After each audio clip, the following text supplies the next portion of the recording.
Good evening, everybody. My name is Rajnikant Patel. I'm the retired executive and author of children's books, and I'll be the moderator today. Let me first introduce today's holistic science inner science expert. Deepakanandji has a bachelor's degree in electrical engineering, and he worked in engineering industry.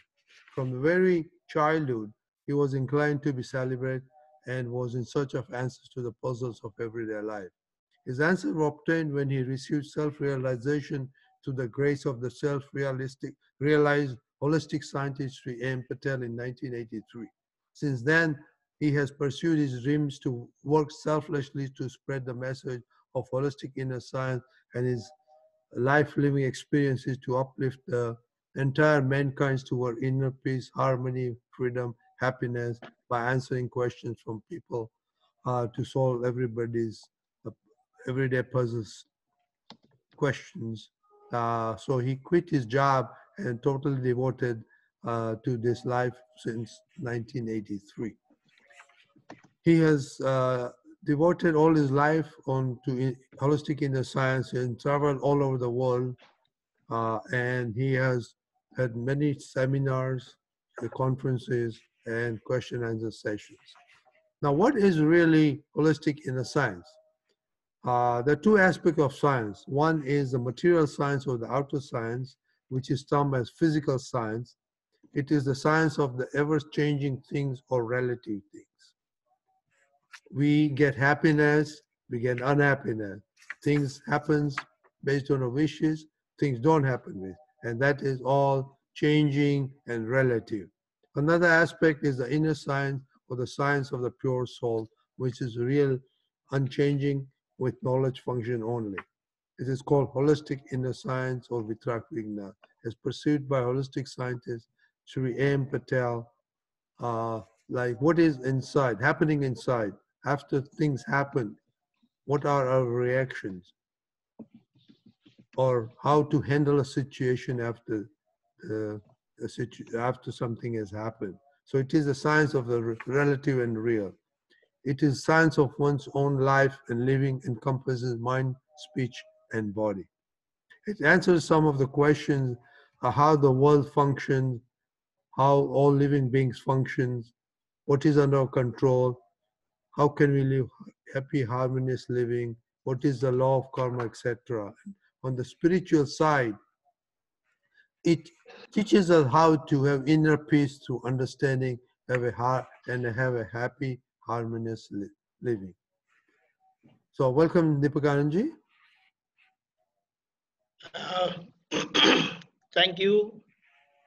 Thank you, Mr. Patel, for introducing me and giving me this grand opportunity of sharing my experience of holistic inner science. And I welcome you all in oneness. Thank you once again.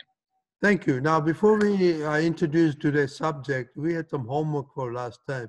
Observe our thought process, speech, and behavior, and how many times we hurt others. Anybody? Okay, there's Saila Ben has. Yeah, Deepakanandji, I tried my best, which I feel good about it.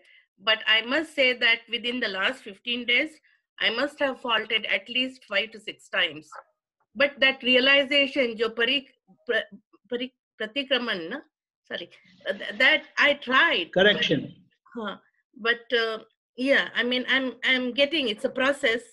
But I must say that I really, that today's thought is that klesh or kich jo hai na, so that has happened. But I know I have to improve. Very good. Correct. Anybody else? I have something. I also did a lot of awareness of that, and what I find that when I do not meet others' expectations and I feel then I hurt them. That's one thing.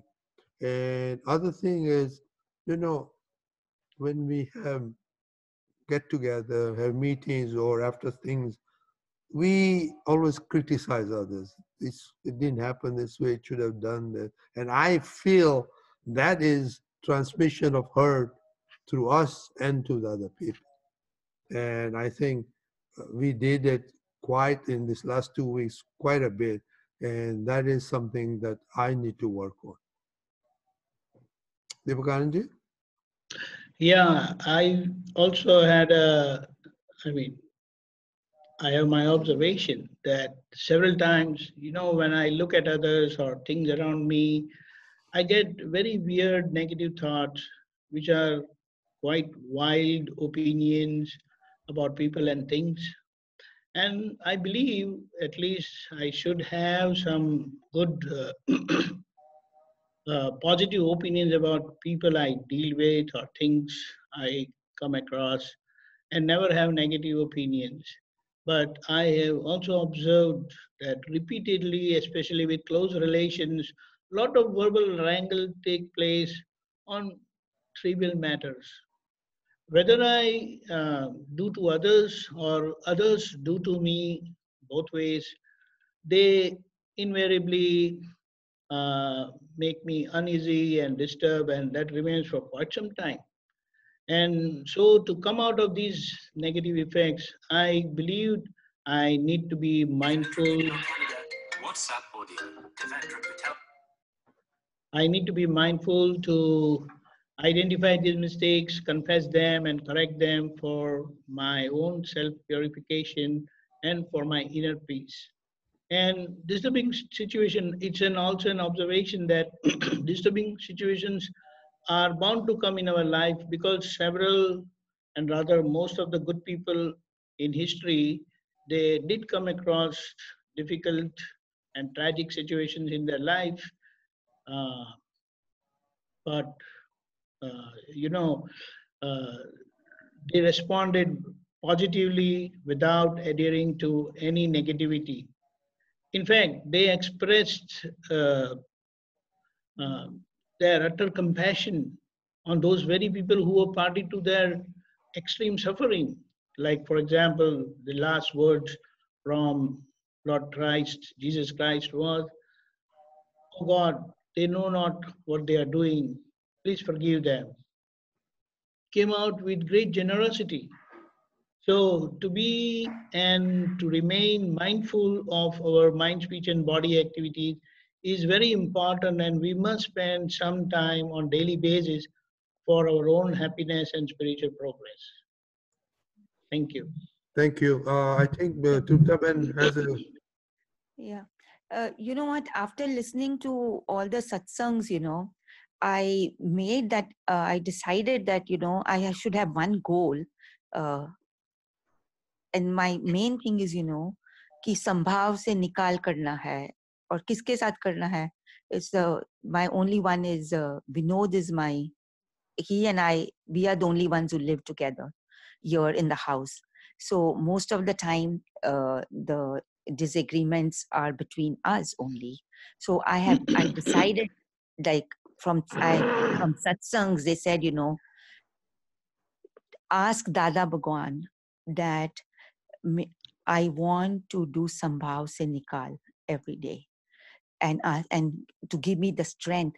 And you won't believe how this has changed my life. Dada Bhagwan has given me so much strength that I cannot utter anything negative to him. I don't feel like saying anything that will hurt him, and just agree with him in everything. And I said, you decided ek bhav mein, in this life only, and that is what I have to do. And you won't believe that from the past 4 or 5 days, like as soon as I see him and we talk to him, I don't want to say anything negative, agree with him. I don't know, asking Dada for strength has really changed my life. I feel so happy. Like we have had no arguments, I think from the last week or anything, and saying, and agreeing and thinking his point of view. So I just wanted to share this, that finally, Dada's asking Dada for strength is a miracle, and making that Purusharth in the morning. And even when I see him, I see the Dada in him. That's how, I just wanted to share it with everybody. Thank you. Thank you very much for sharing this. One thing for the audience, when she's talking about Dada, it is the inner soul that she's talking with. That's what she is referring to. Deepakanandji? Any? Yeah, very true. And it's a great appreciation, Triptaji. Your experience is great, and it reveals the fact that if we decide, then things definitely happen, and we must make use of this uh, life principle in our life for our own happiness and for the happiness of our people at home, especially and at work. So that's a wonderful experience. Thank you. Thank you for sharing that, Deepakanandji, also. And maybe we'll take this topic of Sambhav and Ikal some other time. Right now, Surely, yes. I don't, what is in English, Sambhav and Ikal is not coming to me right now. But Fine, it's called amicable handling of people, thank you. Okay. balanced way of handling people. So maybe that is, we will take that up next time. But now and maybe it's conjunction with today's topic. Let me introduce today's topic. It is understanding of body self. It is really, what does it mean by understanding of body self? Why it is important to us? How and what we need to do to understand that. Is it a spiritual thing, or it is like we said, outer science, or is it connected with outer inner science? What is ultimate goal of ours, and how does this fit in our previous talks that we are talking about body, mind, speech, and all that stuff? So if we can throw light on that, I think then we'll understand what you mean by body self. Surely, yes. uh, well, uh, it is our experience that we are what or how our body is, and what our body feels, and what we do. And it is our experience also that we trustfully believe and identify ourselves by the name given to us, basically to the body, which is the most primary and core conditioning done on us by our own parents from our birth itself. Everyone gets this name, and invariably everyone starts believing himself by his name.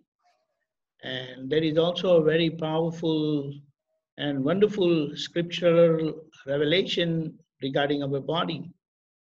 As is the body, so is the universe, and as is the universe, so is the body. And we also know it is holistic inner science revelation.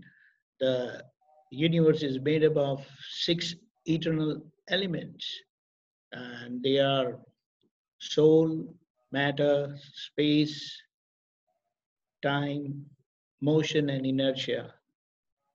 In fact, the living body of every life form as well is also made up of these same 6 eternals. And these 6 eternal elements, only of these 6 eternal elements, only soul has power of knowing, whereas the other 5, they just do what we mean. It is full of activity. It doesn't have power of knowing, power of perception or knowing. So with the help of the infinite knowing power of the soul self, we must understand the body self activities. So this is the goal. We must take help of the infinite knowing power of the soul self, our own inner knowing power, to understand the body self activities. And with that, whoever, like the holistic scientist, has made his own observation an experience, and he has revealed his experience through several revelations, we will come to know and understand the body's activities, because soul never comes into anybody's interaction. It is the body that interacts.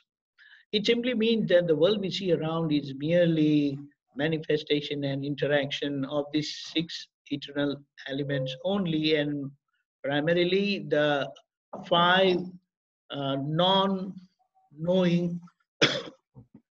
or those that have the functionality of doing, they interact. And so to understand and know, rather experience the universe and its working, we must first address and try understanding our body self only. This is the importance of knowing the body self. As Yajurveda has revealed the same fact what we talked about the universe and the body, yatha pinde tatha brahmande, yatha brahmande tatha pinde. As is the body, that is the pind, so is the universe, that is the Brahman. As is the universe, so is the body. What it means, every man is microcosm of the macrocosm called the universe. And so to understand the macrocosm, that is the universe, all we need to do is to understand the microcosm, which is our body, we ourselves. And understanding that comes out from this internal body search is called enlightenment or knowledge or gyan or self-realization. And now that is the reason why most of the saints and the enlightened one, Gyanis, have simply asked us to reach out within, that is inside, and never fumble or search outside, that is without. And there are so many questions we have regarding our body, our human body, its different faculties, and with its broad spectrum functionalities with which we live in this world. Here, holistic inner science has so gracefully revealed body self-functioning. It works in a parliamentary way, like how we have in a parliament, we have different faculties within us having functionalities identical in a parliament. So irrespective of the religion that one may follow, any belief that one may possess or profess, every human have a body that functions perfectly in a parliamentary way. Let us see. Outside, we have the physical body that acts and helps in movement with its cognizing five senses.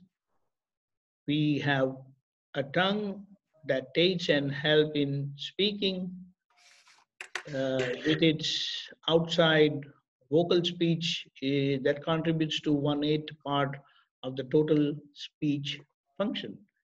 And then we have the inside part, which is not visible outside, but we can feel and experience. We have mind, which is home department. You have wandering, reflective or impure consciousness, which is foreign department, because it goes out and come and in and out it goes. You have intellect, which does the function of prime minister, and you have ego, which does the function of president. And the inner 7/8 part of the non-vocal speech that keep going inside. So speech is 1/8 outside and 7/8 inside.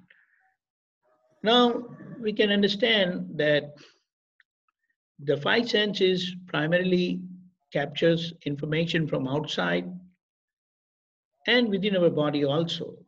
And with this information, our mind gets triggered. It gets initiated.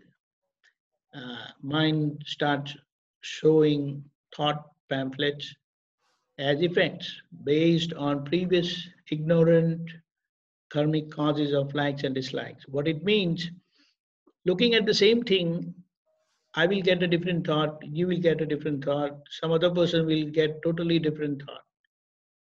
And that is the reason it is also the center point of our life, living and existence, because depending upon our thought, that is our mind, we live our life, we exist. Then, based on the thought, your that is reflective consciousness or impure consciousness immediately starts showing pictures in connection with these thoughts. It wanders within the body and outside in the world also.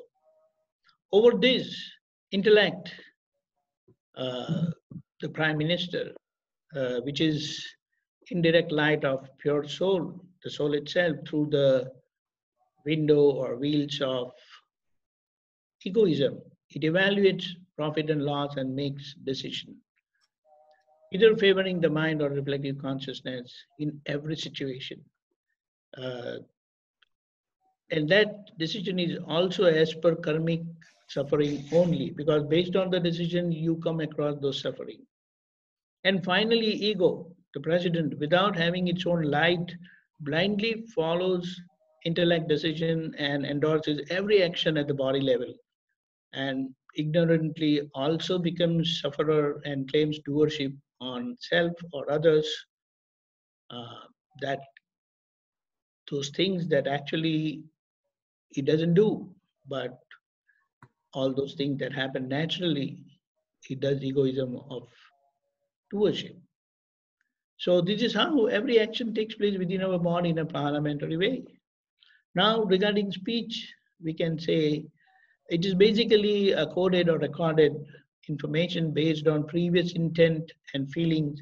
That's why in holistic inner science terminology, speech is called tape record. Although it is merely a discharging effect of the past, but because it could be changed based on today's intent and wisdom of right understanding of, we can say, holistic inner science or any other right understanding, it is also considered as a secondary discharge. In this regard, which is very important, in this regard, speech plays a pivotal role, pivotal part in our life and holistic inner science for our happiness. So we can change the situation, change things using our speech.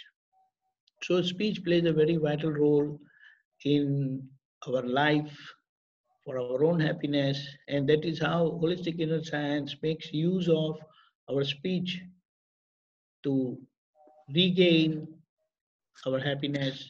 It also uses speech to recondition our mind. Finally, we have pure soul, which is pure consciousness, the divine all-knowing God element within all of us, within every living form.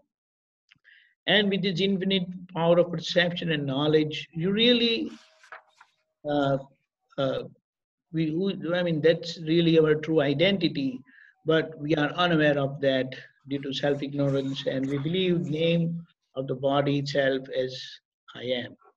And in this regard, holistic inner science has said so perfectly revealed, you are wholly and solely responsible for yourself. Now, as we have seen, everyone has a radically conditioned mind right from his birth, and mostly with negativities today. No one accept other person's belief, other person's views, and so it needs careful reconditioning through the right understanding of holistic inner science. And it is for this vital reason that we must understand our body self. Now, further, you had also said that why do we need to do this? And I mean, how or what we need to do to understand our body self. All we need to do is understand this holistic inner science, because this science is at the core of every existence, every living form. and it has very clearly and scientifically revealed the hidden truths and laws of nature, and it's perfectly efficient working with the human body at the center, at its center.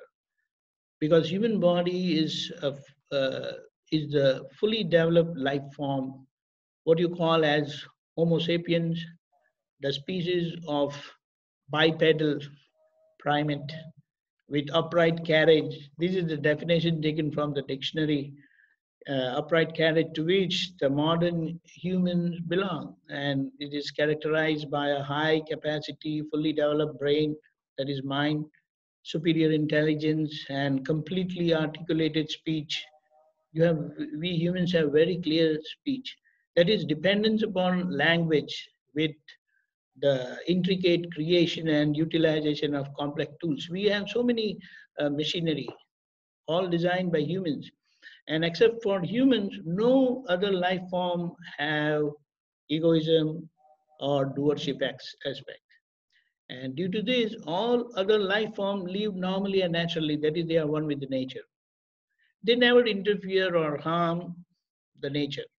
In fact, they help and contribute positively in balancing the ecosystem. We have known that, like how the trees, they release oxygen and they take carbon dioxide. Humans take oxygen and we release carbon dioxide. So this is how we coexist nicely.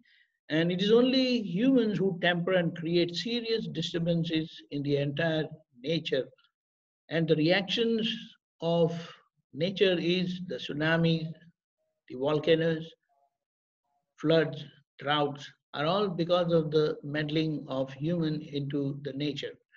And this is all because human had the inner weaknesses of selfishness, personal likes and dislikes, territorial identity and dominance, strong religious belief, strong patriotic belief, and egoism, all arising out of self ignorance.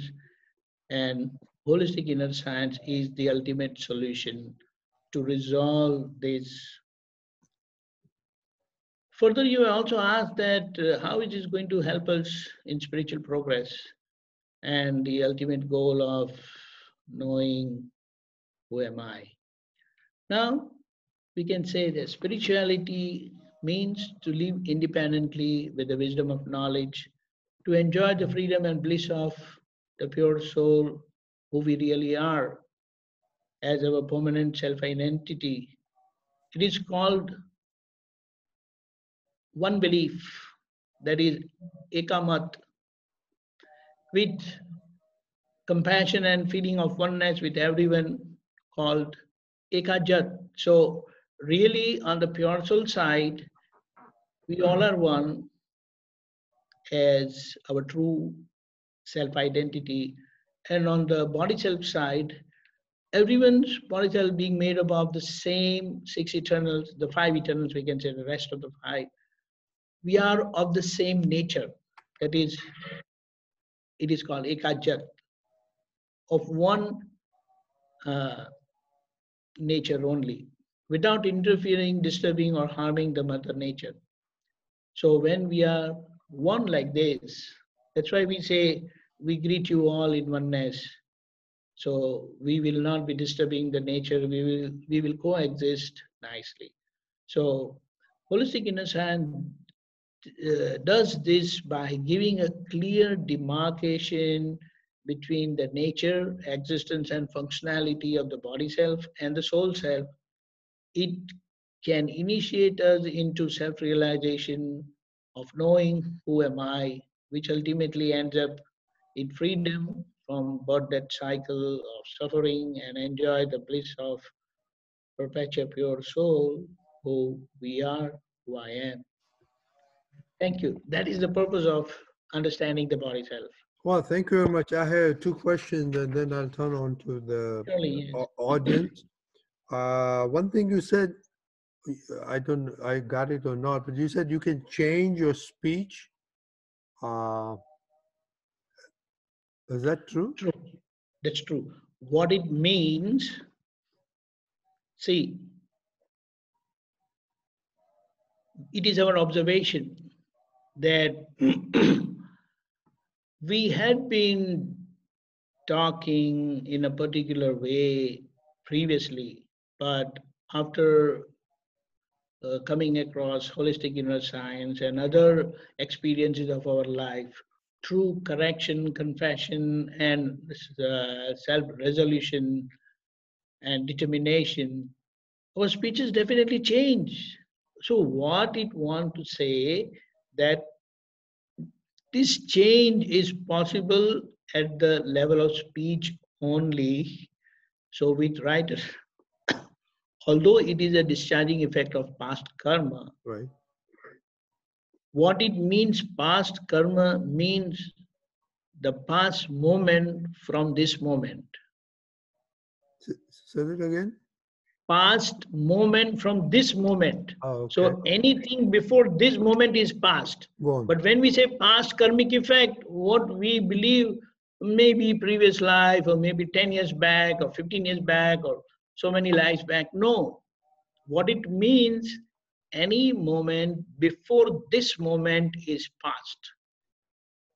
So if we are watchful and mindful and careful about what we speak, and if we are determined and we, with very strong determination, if we decide, then, things change drastically.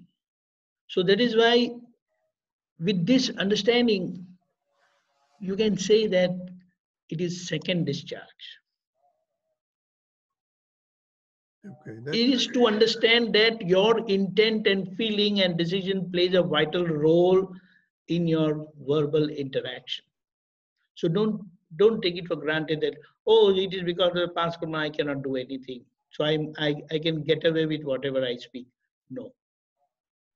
True. That's a good one. But now, experience tells me that suppose I had some interaction with somebody, okay, and then next time I decide I'm going to say, when I meet that person, I'm going to say blah blah blah blah, this. But when you meet the other person, your speech comes out totally different than what you were intended to do. That's true. That's true. But that is what we have to understand. That it is not that whatever is like printed and it is forever and it will not change. Things are subject to change, and our speech is very versatile. You decide and it changes. Okay. And if you observe yourself, we have made our own decision that over here with this person, it's okay if I talk like this. We have not put sincere efforts not to speak the way we want, but speak amicably, balance, see that you don't hurt anyone. But with some relations, we don't follow these, uh, you can say, these rules. We are too informal. That I agree with you, because that we sometimes take it for granted, and especially with the loved ones and close ones, we take it very granted that it's okay, you can do this, you can tell them something. Yeah. So it's like, you feel that informally, if I am dealing like this, it's okay. But they said, no, you have to do it like this. Yeah. When conditions come, then it becomes formal. When there are no conditions, then it is informal. I believe that is the understanding of formal and informal. True. Formal means a stipulated, conditioned way of doing and saying things. And informal means no conditions are necessary. I believe with our loved ones, this conditioning is not necessary. But still, the relations, because we feel that these are blood relations or close relations, but these are karmic relations only. And karmic relations means between two bodies, there is only exchange of suffering, there is give and take, that is where the relation come into picture. Okay. Yeah, that's why we have to be very, very careful. And like you said, we have to be mindful. Very My much. other question is, you know, you said help from soul to understand the body function. But on the other hand, you said soul has infinite energy. Soul is just function of knowing and seeing. Then how does that, doesn't it contradict helping from understanding of soul, of body from the soul? Okay, let us say, you know, those people who work in the mines and they go down below in the earth a few kilometers at times, not few meters, and they have a light on the top of their helmet. True. They make use of their light, that light, to work. True. In the same way, we have infinite source of knowing power of our own soul, and with the help of that knowing power and perception power, we can understand the body self functionality. And that's how that power of knowing only help us understand the body self functionality. So that is why we want to highlight that body, the soul self, the soul doesn't take part in any of the activities directly. But once the soul is out of the body is gone. That's true.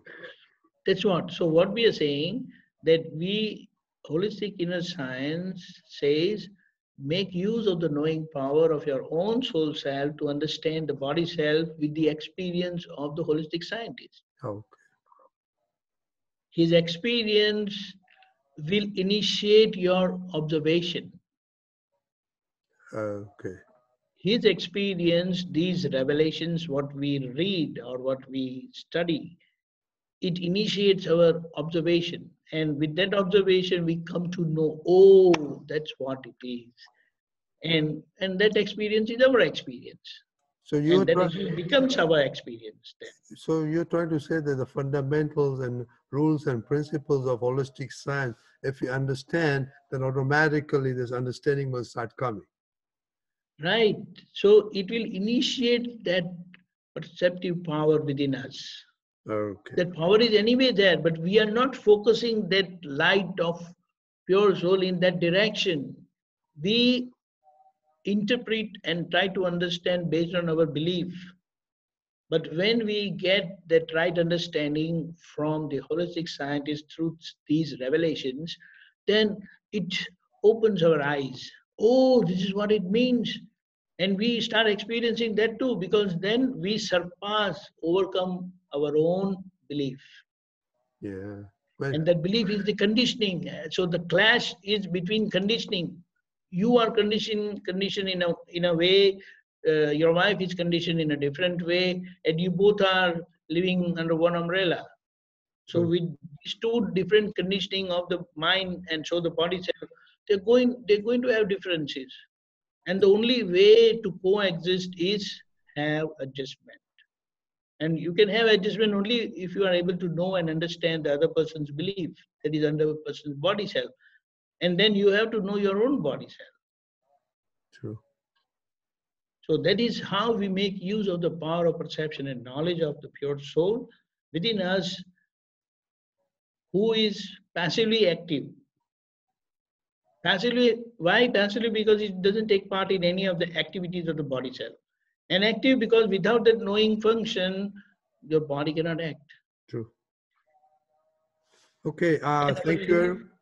Sorry, it is also our living aspect that I am living is because of the pure soul only. Okay, please go ahead. Yeah. Thanks a lot. Now, from the audience, questions? Okay. Kirtiben has a question. You said speech is 1-8% only outside, but the mostly the 7-8% is inside going on. Right. That's really very. Can you explain in a little bit? Okay, let us try to understand. you know, when you have opportunity to talk with others, only then the vocal speech comes out. True? Correct. Yes. But when you are not around with anyone, but things keep going on inside, that doesn't stop. In this regard, it is said that the 7/8 portion of the speech keep going inside. You get a thought and you start saying things keep going inside. But there is a very clear demarcation between thought and the speech. But gradually, as our perception improves, we will be able to understand the demarcation between the thought and the speech. Is the bhav, the inner bhav, or Not just feeling, the also comes in the inner not thought? just feeling. That feeling is again at the mind level. The bhav. I'm talking about the Right, when you right, right. spiritually pray or do Wherever, whenever we say, I want to do this, I don't want to do this, that is where the speech function comes. Wherever expression of opinions or beliefs come, that is where the speech function comes. Now that expression could be inside or could be outside. And this we can very well experience. Yes, that's true. okay. So prayers, all the prayers, or when you do all that, bhav or positive thinking, is that Resolutions. little part of the speech, the 7 8? Yes, yes. You are making use of the speech to express your feelings, to express your decisions, to express your resolutions of life. Yes, I don't want to do this. I want to do this. Right? Mm. Yeah. Also, I want to know a little bit more about other 5 elements you talked about. We only the soul have a capacity of knowing and uh, See, Right. The seeing other and part, other. primarily of the 5, the matter is the one that plays very important and vital role. The others are um, they're acting behind the curtain. What we mean, what we see is the matter, the body self, and that matter is live matter in connection with the body because it is connected with the living aspect of every individual.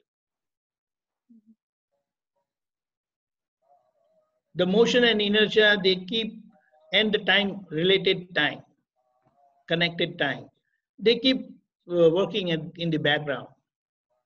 We don't get affected or it doesn't bother us directly. Only if someone arrives late or someone arrives in time, then we are fine, or we get disturbed if they come late. You understand? Mhm. Yes. But still, our focus is on the individual, that is the matter, the body, which we believe as the person. Because we also believe that I am by the body. Right. Right.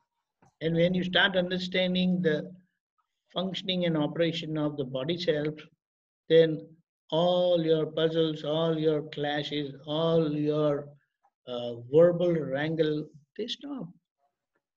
They don't, because when you understand why things have happened, then you have no reason to blow up.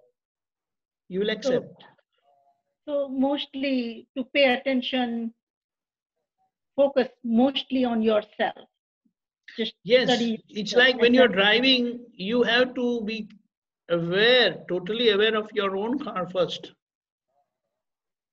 correct. Yes. And we are not consciously aware of that, but I will say subconsciously we are aware of our own car, the size. It's like if you are driving someone else's SUV and yours is a normal car, then automatically your consciousness adjusts to that size, and every time you make a turn or all those things, it happens naturally. But we say naturally, but there is a conscious, I will say, uh, behind that, which keeps you continuously aware that, hey, this is a big car, you cannot make a short turn, you will have to take a bigger turn.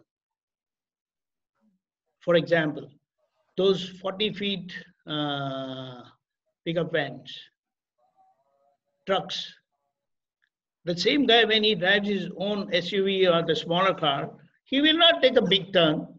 You understand? But Yes, when yes. he is driving his 40 feet truck, then he will take a very wide turn, right? So that's how his consciousness is working. He's well aware that now I am driving this long vehicle, so I have to take a big turn. But now I'm driving a smaller vehicle, so I don't need to take a big turn. So this is what, in the same way, we become aware of our own body self, because the effect that comes off the surrounding, it comes on the body self. We are not able to accept, understand, and adjust with our own body self, and that is where we react. So understanding our body self is of primary importance. Anybody else has a question? Go ahead. It's just a comment. So Deepakanandji, what you're saying is the 7/8 part of this speech is kind of a self-talk that we do, which includes maybe that correction or remorse or pratikraman that we do. That is part of that 7/8 of All, Yeah. everything. Okay. So the 1/7 part, which is vocal, normally it is used during interaction, or for our own prayers, we may say it loudly. It becomes vocal to others also. But the rest of the time, the 7/8 part just keep going on inside, and in presence of others or in absence of others. That's what. Yeah. Thank you. You're welcome. Anyone else has a question? Go ahead, Vinod.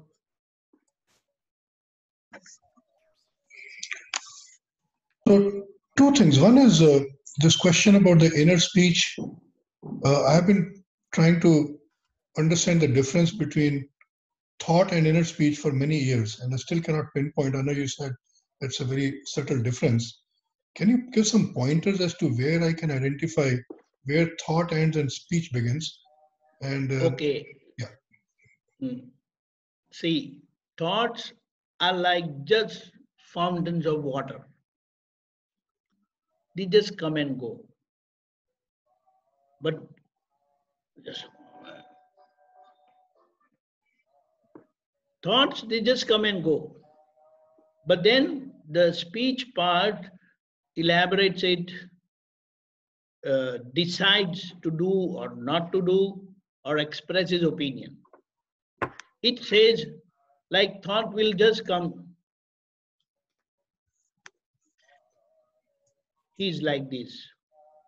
Then our speech kind of endorses, yeah, he's like this. You understand? And when that happens, you are catching the thought. Do you understand? You are driven away by the thought. Okay?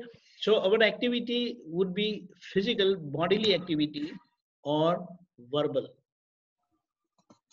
wherein we kind of endorse the thought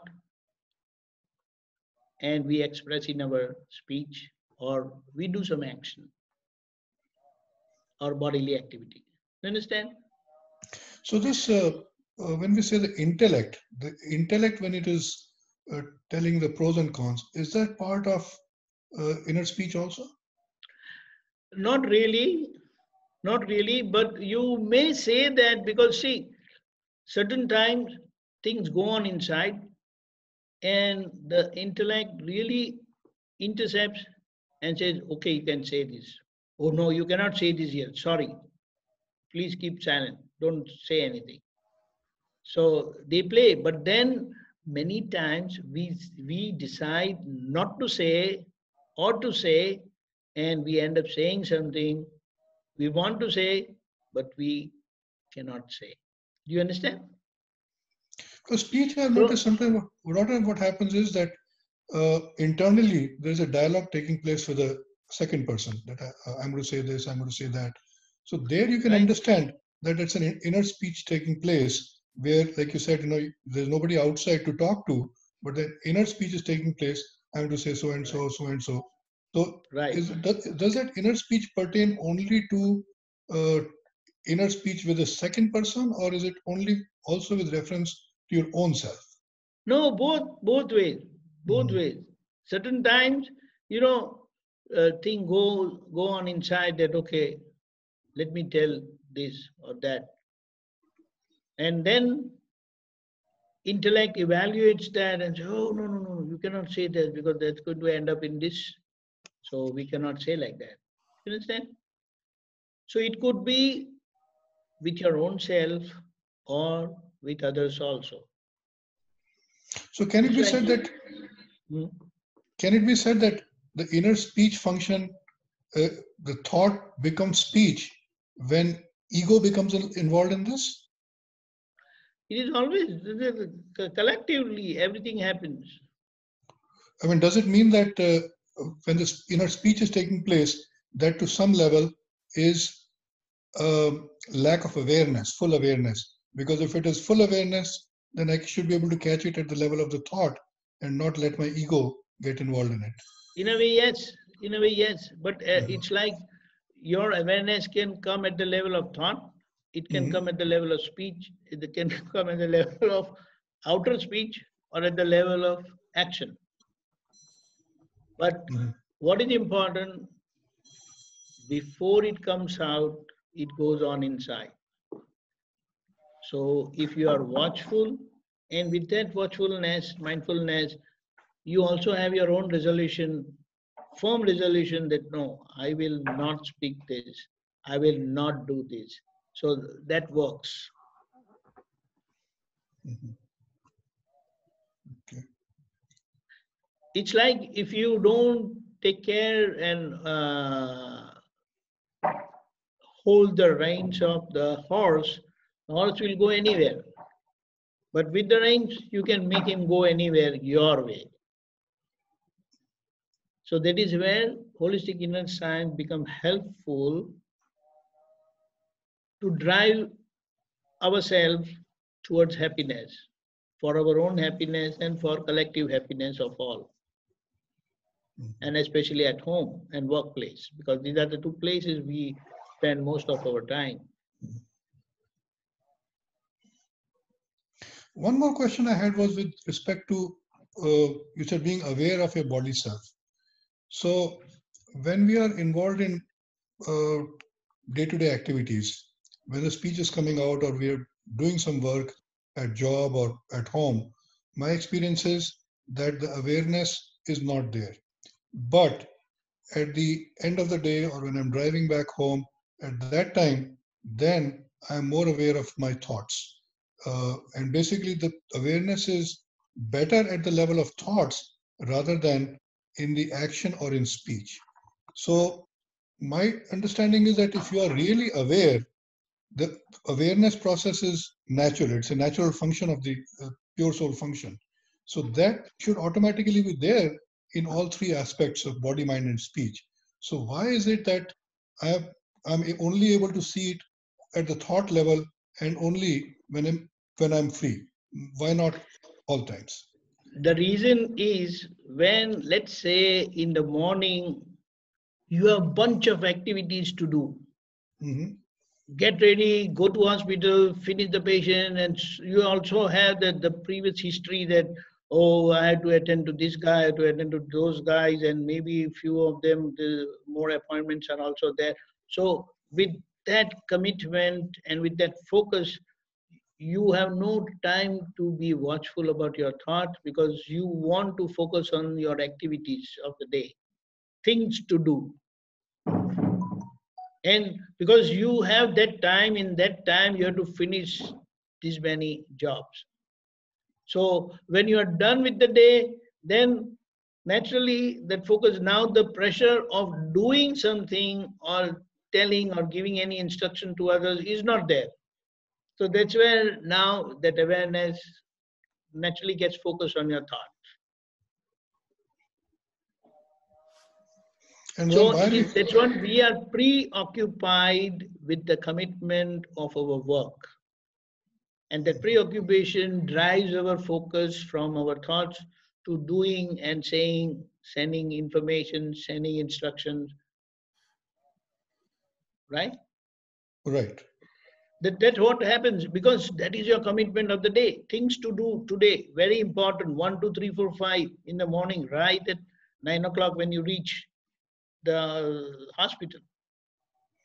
So how do we change it where this awareness is there in all three aspects, body, mind, speech, and not just at the end of the day, but also during the day? Number one, your hospital and your commitment at the hospital is your karmic obligation. And that karmic obligation means you end up in suffering. That is, you end up with likes and dislikes. And here you want to finish that amicably. So don't worry about that. You have to attend to this, but with an intent and decision that I want to handle this in an amicable way. So although the result or the cause of these activities is suffering only, you're going to end up in likes and dislikes only, whether you did nicely or you failed. But in both the results, you will be able to handle situations amicably when you have decided to handle amicably. So that normally we get driven away by our likes and dislikes. And we don't want to get driven away by likes and dislikes, but we want to handle it amicably in a balanced way so that everything settles down. So our resources of, you can say, the mindfulness is more focused on amicable settlement, right? Okay. Rather than observing. You are observing, of course, but your focus is that goal of amicable settlement. So it is Right. not that it is not being used, but it is used for amicable settlement, which is important because the obligation of that work is towards that. Mhm. Because the cause of that work is likes and dislikes.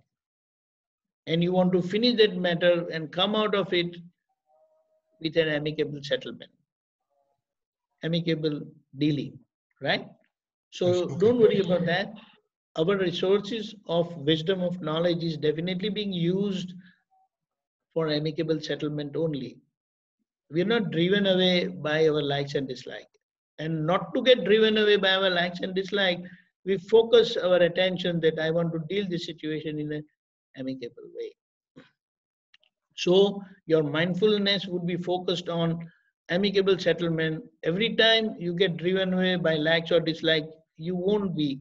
And you will say, no, our focus is on amicable. So amicable settlement means the other person is also happy and you are also happy. Okay. So if your intent is amicable, where does it function in the body self? Is it at the mental, at the intellect level where that will come into positivity? No, what it means, first, it comes as a decision. See, our normal inclination is wherever we like, we want to do things. Wherever we don't like, we don't want to do things. But both are wrong because wherever we like, we will try to overdo things when it is not even necessary. And where we don't like, where even if it is necessary, we don't want to do it. So it is not right. Do you understand? Yes, yes. But at what Where I don't like, even if it is necessary, I don't want to do it. Where I like, even if it is not necessary, I want to do it. because I like. So this But is in both, this is a mind function then? yeah, everything is driven, our existence, our living, and everything is based on our mind. Mind means our belief, Belief. Yes. our conditioning, Yes. powerful, hard-headed conditioning. Don't we see people with very strong convictions, strong beliefs? This is what, this 1, 2, 3. If it is not finished, you're no more. You're no good. These or that, right? Yeah. So that's what it is. Okay, we're almost to the time, but I have one last, unless somebody has a question, is, what is, how do we take care of our body to make sure that our body self is really tuned up with all the good stuff we're talking about? Okay. Number one, we can say, first of all, I'll just briefly go about, it's a wonderful definition of health, a wholesome definition of health, which is given by Professor George Vitaukas. He practices classical homeopathy, and in his book, A New Model for Health and Diseases, printed by North Atlantic Books, in his chapter 5, where he has defined, given the definition and measure of health, he has defined health like this: freedom from pain in the physical body, that is a state of well-being. Freedom from passion, that is anger, pride, possessiveness, greed, likes and dislikes, on emotional plane, resulting in a dynamic, lively state of serenity and calmness. And finally, freedom from selfishness in the mental sphere. So, with this, having a total resultant unification with truth, and a truly healthy person or a normal individual should therefore combine both the divine qualities of love and compassion, that is oneness, and wisdom of knowledge, that is knowing the truth, the fact of the universe. And to do this, what we should do, it's a wonderful quote from an American author and a philosopher, Henry David Thoreau. You may consider yourself happy when the food that you eat is also your medicine. So, food is directly connected with our health and it acts as a medicine. So, if we eat properly, correctly, then itself it will act as medicine, it will remain healthy. So, there are so many different ways you commit mistakes, and due to that, you get those diseases. But the primary mistake is on our negative attitudes. So it is very nicely said that for you to keep yourself up to date and uh, understanding, keep your body such that you understand your body's health, then keep in touch with the holistic inner science on continuous basis. It is very important. Like how if you want to use your cell phone, you have to keep charging. You cannot let it discharge, because once it discharges, it's useless. And always remember the food definition rule given by Henry Thoreau. And further, you can say, eat homemade, well-nourished, wholesome food. You can fast on regular basis, like how people take downtime in this process industry where they do all cleaning work. So fasting does the cleaning work of our body. Body is meant for moving, so you must work out regularly. And as far as possible, eat organic, green leafy vegetables and fruits. Eat less meat and more vegetables. So with this guideline, your body will remain up to date. So when it is healthy, you will remain normal in all your dealings. And that's how you will be able to understand your body self better and other people's body self also better. So your dealing and your coexistence would be wonderful. Thank you. Well, thank you very much. I will wrap up and then you can give us homework and your last parting word. It's very easy to wrap up Yeah. today. You know, we talked about getting help from our soul to understand our body self and to understand the parliamentary system of mind, intellect, self-reflective conscience, and the ego to understand our body and how we function in life. So that's the easy one. So any homework and any last parting thoughts? Uh, Fine. I will say that, regarding the homework, let us try to understand our body activities in relation to our thoughts. So, the parliamentary way of our body functioning, let us analyze that, let us observe that, and uh, let us share our experience.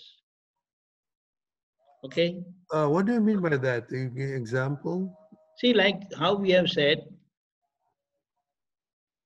if I get a thought, then I should try to analyze why did I get that thought or how did I get the thought. So you will come to know, oh, I saw something, I heard something, and these two senses of sight and hearing, they play a very vital role. And the third, if you say the touch,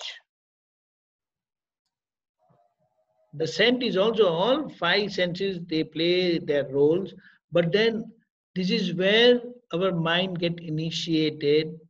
All of a sudden, wow, how did I get the thought of eating this particular stuff?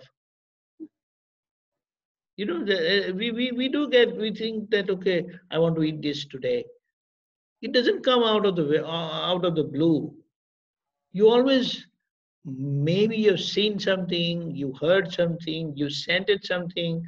That's how it initiates the thought to eat that particular stuff or do certain thing or say certain thing. You understand? Yeah, yep. It's That's a very deeper observation, but gradually as we become mindful of our body activities, that is body self activities, we will be able to understand its functioning. And when we understand the functioning of our own body self and other people's body self, we will be able to accept, adjust, and deal nicely with them. excellent. Amicably. Excellent. I think this is good for us to think, for the next 2 weeks.